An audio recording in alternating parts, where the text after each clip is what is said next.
Hello friends, welcome back to our YouTube channel. इस video में हम लोग देखेंगे प्लैटिनम इंडस्ट्रीज़ लिमिटेड का आईपीओ के बारे में जानेंगे। सबसे पहले दोस्तों इस कंपनी के बारे में जानेंगे कि ये कंपनी आखिर करती क्या है, इसका मेन काम क्या है और ये किस सेक्टर में जो है काम करती है। फिर दोस्तों इसके बाद हम देखेंगे इसके कुछ फाइनेंशियल इन्फॉर्मेशंस के बारे में। फिर दोस्तों इसका जानेंगे हम ग्रे मार्केट का प्रीमियम की आज की डेट में इसका ग्रे मार्केट का प्रीमियम क्या चल रहा है। और फिर बाद में दोस्तों हम जानेंगे इसकी कुछ इंपॉर्टेंट डिटेल्स के बारे में, इस आईपीओ की कुछ इंपॉर्टेंट डिटेल्स के बारे में। और सबसे लास्ट में देखेंगे कि इस आईपीओ में हमें अप्लाई करना चाहिए या नहीं करना चाहिए। तो सबसे पहले अब हम देखते हैं कि ये कंपनी क्या करती है। इस कंपनी के बारे में अगर हम देखें तो ये कंपनी जो है इनकॉर्पोरेट हुई थी 2016 में, अगस्त 2016 में। और ये कंपनी जो है प्रोड्यूस करती है स्टेबलाइजर्स। अब आप कहेंगे कि स्टेबलाइजर इलेक्ट्रॉनिक वाले स्टेबलाइजर्स नहीं, ये इलेक्ट्रॉनिक वाले स्टेबलाइजर्स नहीं प्रोड्यूस करती है। इनका जो मेन मैन्युफैक्चरिंग है वो है PVC stabiliser, CPVV additives and lubricants. ये जो है मेनली यूज़ होते हैं। इनका जो मेन काम होता है पीवीसी पाइप्स बनाने में, पीवीसी प्रोफाइल्स बनाने में और पीवीसी फिटिंग्स बनाने में। जो नल की फिटिंग आपने देखी होगी, वाटर वाली जो फिटिंग होती है पानी की, कि जो आपकी ऊपर पानी की टंकी रखी होती है वो पाइप्स से जो है प्लास्टिक के जो पाइप होते हैं पीवीसी के, तो जो रॉ मटेरियल होता है, जिस रॉ मटेरियल से ये पाइप्स बनते हैं पीवीसी के, तो वो रॉ मटेरियल ये प्रोड्यूस करती है, उसको स्टेबलाइजर्स बोलते हैं दोस्तों। इनमें काफ़ी सारे केमिकल्स इन्वॉल्व होते हैं, जैसे लेड वगैरह हो गया और भी कई सारे होते हैं। तो वो मेन काम जो है इसका रॉ मटेरियल बनाने का है। और ये यूज़ होते हैं पीवीसी पाइप बनाने में, PVC profiles, PVC fittings, electrical wires, cables, SPC floor tiles, यहाँ तक कि टाइल्स में भी आप देख सकते हैं यूज़ होता है वो केमिकल। और जो है रिजिड पीवीसी फोम बोर्ड्स और पैकेजिंग मटेरियल्स बनाने में दोस्तों वो यूज़ होते हैं। अब दोस्तों मैं आपको दिखा देता हूँ कि मेन काम इनका क्या है। जो स्टेबलाइजर होता है वो किस तरह का दिखता है। आप देख सकते हैं कि ये जो पीवीसी स्टेबलाइजर्स है, ये देख लीजिए आप, यहाँ पर जो है ये इस तरह का दिखता है। ये इनकी मेन साइट है प्लैटिनम इंडस्ट्रीज़ की। यहाँ पर आपको क्लियर देखने को मिल जाएगा सीपीवीसी जो है, और ये लुब्रिकेंट्स हो गया, ये मेटेलिक सोप्स हो गया। तो ये जितना भी है ये रॉ मटेरियल है। और इनसे क्या होता है कि ये जो पाइप होते हैं वाटर वाले, वो पाइप वगैरह बनाने में यूज़ होता है। आप यहाँ पर देख सकते हैं PVC is a high strength thermoplastic material widely used in application such as pipes, medical tubes, cable, insulations and many more. आप यहाँ पर क्लियर देख सकते हैं कि ये पाइप में, मेडिकल ट्यूब्स में और जो है केबल इंसुलेशंस में यूज़ होते हैं। और ये जो कंपनी है, ये जो मेन कंपनी है, इसका जो मेन काम है अगर आप देखें तो ये लीडिंग पीवीसी स्टेबलाइजर मैन्युफैक्चरिंग है इन इंडिया। ये पूरे सेक्टर की जो है, अपने सेक्टर की जो रॉ मटेरियल प्रोवाइड करती है, ये पीवीसी स्टेबलाइजर में लीडिंग कंपनी है। आप यहाँ पर क्लियर देख सकते हैं सारी चीज़ें। और ये काफ़ी सारे स्टेबलाइजर्स कमोडिटी आपको यहाँ पर देखने को मिल जाएगी। यहाँ पर देख लीजिए कैल्शियम जो है, जिंक हो गया, और काफ़ी सारे जो है रॉ मटेरियल्स यूज़ होते हैं। यहाँ पर आपको दिख रहा होगा कि ये हाइब्रिड लो स्टेबलाइजर्स है, हाइब्रिड लो लेड स्टेबलाइजर्स है, यानी कि इसमें लेड भी यूज़ होता है। तो काफ़ी सारे केमिकल्स यूज़ करके ये बनाए जाते हैं पाइप्स। अब दोस्तों बात करते हैं इस कंपनी का जीएमपी। इस कंपनी का अगर हम ग्रे मार्केट का प्रीमियम देखें तो दोस्तों ग्रे मार्केट का प्रीमियम जो है आज के डेट में करीब 90 रुपीज़ के आसपास चल रहा है। यहाँ पर आप क्लियर देख सकते हैं 90 रुपीज़ का जीएमपी चल रहा है। और इसका जो क्या कहते हैं एस्टिमेटेड लिस्टिंग प्राइस है वो हमें दिखा रहा है 261 रुपये, करीब 52% का यहाँ पर हमें लिस्टिंग गेंस दिखा रहा है अभी आज की डेट में।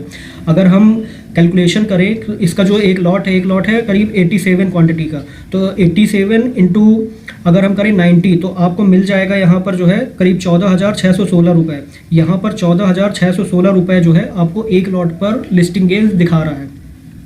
अब दोस्तों बात करते हैं हम इस कंपनी के जो है फाइनेंशियल डिटेल्स के बारे में। तो दोस्तों इसके जो एसेट्स हैं, एसेट्स आपको यहाँ पर अच्छे खासे ग्रो होते हुए दिख रहे होंगे। मार्च 2021 में करीब 32.26 करोड़ के थे, और फिर बाद में मार्च 2023 में 121.17 करोड़ के हो गए हैं। और 30 सितंबर 2023 को इसके जो एसेट्स हैं वो करीब 137.72% के आसपास, 137 करोड़ के आसपास हो चुके हैं। फिर दोस्तों इसका रिवेन्यू देखें तो मार्च 2021 में 89 करोड़ था। 2023 में अच्छी खासी ग्रोथ देखने को मिली है, करीब 232.56 करोड़ रुपए के आसपास। और इसका जो रेवेन्यू है वो सितंबर में करीब इतना ग्रो हुआ है। फिर दोस्तों अगर हम इसका जो प्रॉफिट आफ्टर टैक्स है, मेन दोस्तों होता है प्रॉफिट आफ्टर टैक्स, तो कंपनी प्रॉफिट जनरेट कर पा रही है या नहीं। तो दोस्तों कंपनी जो है मार्च में करीब 4 करोड़ के आसपास जो है प्रॉफिट जनरेट करती थी। मार्च 2022 में 17 करोड़, मार्च 2023 में करीब 37 करोड़, और अभी सितंबर 2023 में 22 करोड़ का ये जनरेट कर चुकी है, क्योंकि अभी पूरे 1 साल नहीं हुए हैं, मार्च आने में अभी टाइम है। तो अभी करीब 22 करोड़ तक के जो है ये प्रॉफिट जनरेट कर चुकी है। इसकी जो नेटवर्थ है आज की डेट में करीब 85 करोड़ रुपए के आसपास है। और जो इसके पास रिजर्व सरप्लस है वो भी जो है ठीक ठाक है, दिन पे दिन बढ़ रहा है। इसका रिजर्व सरप्लस 44.86 करोड़। और इसकी जो टोटल बोरोइंग है, बोरोइंग आप देख रहे होंगे कि यहाँ पर कम थी 3 करोड़ के आसपास। 2022 में थोड़ा बोरोइंग बढ़ी है और फिर 2017 में घटी है, फिर और ज़्यादा घटी है 2 सितंबर 2023 में। 2023 में यहाँ पर जो है आपको काफ़ी जो है बोरोइंग जो है घटती हुई नजर आई होगी आपको। और दोस्तों अगर मैं बात करूँ यहाँ पर तो इनका रेवेन्यू जो इंक्रीज़ हो रहा है वो करीब 22.89% के जो है तेज़ी से इनका revenue year on year basis पर इंक्रीज़ हो रहा है। और जो प्रॉफिट आफ्टर टैक्स है वो 111.76% के रेशियो से जो है ईयर ऑन ईयर बेसिस पर जो है इंक्रीज़ हो रहा है। फिर दोस्तों बात करते हैं इस कंपनी की जो है कुछ पेरेंट कंपनी कौन कौन सी हैं। तो दोस्तों इसके कुछ इंडिकेटर देखते हैं, की परफॉर्मेंस इंडिकेटर। तो दोस्तों अगर हम देखें यहाँ पर तो इसका जो रिटर्न ऑन इक्विटी है वो करीब 90% का है। और जो इसका ROC है, रिटर्न ऑन कैपिटल इक्विटी, ये जो है करीब 56.85% का है। और जिसका जो RNW है वो है 61.26% का। तो देखा जाए तो सारी चीज़ें ठीक है, लेकिन एक चीज़ इसकी नेगेटिव है, इसका जो EPS है, अर्निंग पर शेयर, वो थोड़ा सा जो है 9.13 का है, काफ़ी कम है। करीब 15 के ऊपर का होना चाहिए था करीब EPS। हालांकि अभी नई कंपनी है, हो सकता है कि धीरे धीरे इसका एक्सपेंशन हो और ज़्यादा, जैसे IPO लिस्ट होता है तो धीरे धीरे ये भी ठीक ठाक हो जाए। और जो इसका PE रेशियो है वो है करीब 18.73 का। पोस्ट IPO मतलब पहले जो था वो था करीब 20.57 का। और जो अभी है वो अभी जो करंट है वो है 18.73 का इसका जो PE रेशियो है। अब दोस्तों इसके सेक्टर की कुछ कंपिटिटिव कंपनियों के बारे में देख लेते हैं, कंपैरिजन कर लेते हैं। तो यहाँ पर दोस्तों इसके साथ की 2 लिस्टेड कंपनियाँ हैं। एक है सुप्रीम पेट्रोकेमिकल लिमिटेड, इसका जो अर्निंग पर शेयर है वो 24.39 है। और है एप्कोटेक्स इंडस्ट्रीज लिमिटेड, इसका जो है वो भी करीब 22.36 है। तो देखा जाए तो सबसे कम प्लेटिनम का ही है यहाँ पर 18 का, और बाकी इनका जो है 20 के ऊपर का ही है। तो ठीक है, उतना ज़्यादा नेगेटिव नहीं है। लेकिन यहाँ पर आपको देखते हुए मिल रहा होगा कि इनका जो अर्निंग पर शेयर है वो अच्छा है, करीब 26 और 20 का। और इसका जो अर्निंग पर शेयर है वो अभी 9 का है, 10 का भी पूरा नहीं है। ये थोड़ा सा नेगेटिव पॉइंट है, बाकी कंपनी अच्छी है। इसका जो ग्रे मार्केट का प्रीमियम है आपको देखा ही होगा आपने, ये अच्छा चल रहा है, तो इस वजह से आपको लिस्टिंग गेंस अच्छी मिल जाएगी। अब दोस्तों इसकी कुछ IPO डिटेल्स के बारे में अगर हम देखें तो दोस्तों इसकी जो IPO है वो IPO ओपन हो रहा है 27 फरवरी को और क्लोज होगा 29 फरवरी को। और यहाँ पर जो फेस वैल्यू है वो है 10 रुपये पर शेयर। और जो प्राइस बैंड रखा गया है वो है 162 रुपये से 171 रुपये पर शेयर। और ये जो एक लॉट है, एक लॉट में करीब 87 शेयर है दोस्तों, 87 शेयर का ये एक लॉट है। और यहाँ पर जो इसका जो टोटल इशू साइज़ है, टोटल इशू साइज़ जो है वो है करीब 235.32 करोड़ का। और जो फ्रेश इशू है वो है 235 करोड़ का। मतलब टोटल जो इशू साइज़ है, जो फ्रेश इशू ही है, कोई ऑफर फॉर सेलिंग नहीं आ रही यहाँ पर। तो यहाँ पर जो 235 करोड़ का ही टोटल इशू साइज़ है। और जो इशू टाइप है वो है बुक बिल्ड इशू टाइप। और यहाँ पर अगर हम देखें तो ये IPO ओपन होगा मंगलवार को 27 फरवरी 2024 को, क्लोज होगा दोस्तों 29 फरवरी बृहस्पतिवार को 29 फरवरी 2024 को। अलॉटमेंट है दोस्तों इसका 1 मार्च को, अलॉटमेंट भी आ जाएगा 2024 को शुक्रवार को। और रिफंड है दोस्तों इसका मंडे को, क्योंकि सैटरडे संडे छुट्टी पड़ जाएगी, तो यहाँ पर 4 मार्च को आपका रिफंड आ जाएगा। और शेयर क्रेडिट होंगे 4 मार्च को ही, मंडे को। और लिस्टिंग है दोस्तों 5 मार्च को, मंगलवार को इस स्टॉक की जो है लिस्टिंग है। और अगर आपने जो है IPO अप्लाई कर दिया है और कुछ चेंजेस करना चाहते हैं आप उसमें, तो 5 बजे तक, शाम को 5 बजे तक, 29 फरवरी को 5 बजे तक ही, लास्ट दिन 5 बजे तक ही आप उसमें कोई चेंजेस कर सकते हैं, मॉडिफाई कर सकते हैं।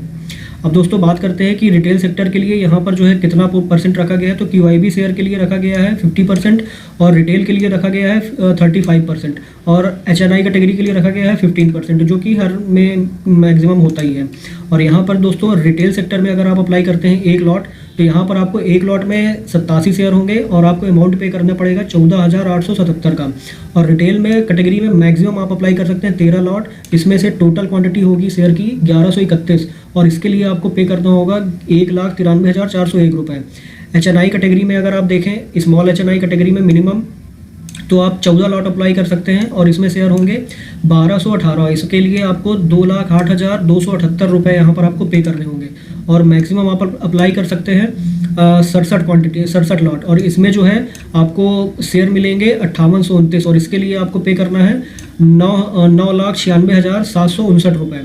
तो यहाँ पर ये सारी चीज़ें आपने देख ली हैं। दोस्तों बात करते हैं कि ये कंपनी जो आईपीओ से पैसा जुटाएगी उसका ये कंपनी करेगी क्या।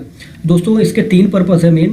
पहला ये कि ये जो कंपनी है, इस कंपनी की एक सब्सिडरी जो है ये ओपन हो रही है, और कहाँ पर, वो है इजिप्ट में। इजिप्ट में जो है ये अपनी जो है एक सब्सिडरी कंपनी जो है वो ओपन कर रही है। तो वहाँ पर उसकी जो है मैन्युफैक्चरिंग फैसिलिटी सेटअप करने में वहाँ पर जो है कुछ पैसा जो है इन्वेस्ट करेगी। और दूसरा क्या है कि funding of capital expenditure requirements, जो भी मतलब जो है रिक्वायरमेंट्स है उसकी मैन्युफैक्चरिंग फैसिलिटी जो है बनाने में, और यहाँ पर पालगढ़ महाराष्ट्र में, तो वहाँ पर कुछ पैसा जो है ये इन्वेस्ट करेगी वहाँ पर उस फैसिलिटी को और थोड़ा बढ़ाने में। और तीसरा जो है वो है funding working capital requirements of our company, मतलब जो है बाकी जो है जो जनरल पर्पस के लिए जो है इस कंपनी का जो आईपीओ से पैसा जुटाएगी उसमें यूज़ करेगी। तो ये सारी चीज़ें आपको क्लियर हो गई होंगी। अब दोस्तों बात करते हैं कि ये आईपीओ में अब हमें अप्लाई करना चाहिए या नहीं करना चाहिए। इस आईपीओ का जो दोस्तों अगर हम ग्रे मार्केट का प्रीमियम देखें तो ग्रे मार्केट का प्रीमियम बहुत अच्छा चल रहा है। तो ग्रे मार्केट के प्रीमियम के हिसाब से हमें लिस्टिंग गेंस बहुत अच्छा देखने को मिलेगा, और अभी ये 24 तारीख को ही 24 तारीख तक का ही ये ग्रे मार्केट का प्रीमियम है। हो सकता है अभी और थोड़ा बढ़ जाए, हालांकि अभी 52% के आसपास यहाँ लिस्टिंग गेन दिखा रहा है। हो सकता है कि इसका ग्रे मार्केट का प्रीमियम और ज़्यादा इंक्रीज़ हो जाए, क्योंकि आने वाले समय में आज अभी जब मैं वीडियो रिकॉर्ड कर रहा हूँ तो ये 24 तारीख को रिकॉर्ड कर रहा हूँ, सैटरडे को। तो अभी संडे पड़ा है बीच में एक दिन, और फिर मंडे से ये आईपीओ ओपन हो जाएगा। तो हो सकता है कि इसका आईपीओ 100 के ऊपर भी चला जाए, तो आपको यहाँ पर अच्छा खासा लिस्टिंग गेन देखने को मिलेगा। हालांकि ये आईपीओ बहुत ज़्यादा बड़ा नहीं है, केवल 235 करोड़ का ही है। तो इस आईपीओ को अलॉटमेंट चांसेस जो है वो बहुत कम है, अलॉटमेंट चांसेस बहुत ज़्यादा कम है यहाँ पर। और ये आईपीओ बहुत ज़्यादा भरने वाला है, क्योंकि आपने अभी हाल ही में देखा होगा विभोर स्टील का जो है आया था, तो वो वाला जो आईपीओ था वो बहुत अच्छा भरा था, और क्या कहते हैं लिस्टिंग भी उसकी बहुत ज़बरदस्त हुई थी। करीब 181% के आसपास वो जो है आईपीओ लिस्ट हुआ था। तो वहाँ पर काफ़ी अच्छा लिस्टिंग गेंस सबको यहाँ पर जो है मिला था। तो उम्मीद करता हूँ दोस्तों ये आईपीओ का जो वीडियो है आप लोगों को समझ में आया होगा। और इस आईपीओ में दोस्तों कोई नेगेटिव पॉइंट नहीं है, हालांकि रॉ मटेरियल कंपनी जो है वो प्रोड्यूस करती है, कोई बहुत ज़्यादा इसके जो है कंपटीटर्स नहीं है, जो भी कंपटीटर्स हैं वो नॉर्मल से हैं। तो ये कंपनी के चांसेस अच्छे हैं। और ये जो डिमांडिंग सेक्टर है, हमेशा जो है घर बनते हैं, पाइप फिटिंग होती है, तो हमेशा डिमांड में रहता ही है। और रॉ मटेरियल मेन चीज़ है, तो ये बहुत सारी कंपनियां जो है जो पाइप बनाती होंगी, तो वो रॉ मटेरियल इस कंपनी से हमेशा परचेज ही करती होंगी। और काफ़ी सारे जो है रॉ मटेरियल्स जो है यूज़ होते हैं, काफ़ी सारी केबल्स वगैरह बनाने में भी, मेडिकल केबल्स वगैरह, मेडिकल पाइप वगैरह, तो हर जगह पर जो है इसकी डिमांड रहने वाली है। तो इस आईपीओ में आप ज़रूर अप्लाई कीजिए, मैं तो यही कहूँगा। क्योंकि एक आईपीओ अभी और ओपन होने वाला है, तो अगर आपके पास ज़्यादा पैसा नहीं है तो थोड़ा पैसा बचा करके रखिएगा, सारा पैसा इसी में मत डाल दीजिएगा। क्योंकि एक जो आईपीओ आने वाला है वो आईपीओ जो है वो इलेक्ट्रॉनिक ईवी का जो चार्जिंग स्टेशन होते हैं उससे रिलेटेड है। वो कंपनी बहुत अच्छी कंपनी होने वाली है, तो इसलिए जो है थोड़ा पैसा बचा कर रखिएगा। उस आईपीओ को भी ज़रूर अप्लाई कीजिए, क्योंकि उसका जो ग्रे मार्केट का प्रीमियम है इससे भी ज़्यादा अच्छा चल रहा है। और वो आईपीओ का वीडियो भी आपको कल देखने को मिल जाएगा। तो उम्मीद करता हूँ कि वीडियो अच्छा लगा होगा। वीडियो अच्छा लगा हो तो प्लीज़ वीडियो को लाइक कीजिए, चैनल को ज़रूर सब्सक्राइब कीजिए। और अभी के लिए इस वीडियो में इतना ही, मिलते हैं नेक्स्ट वीडियो में। Thank you.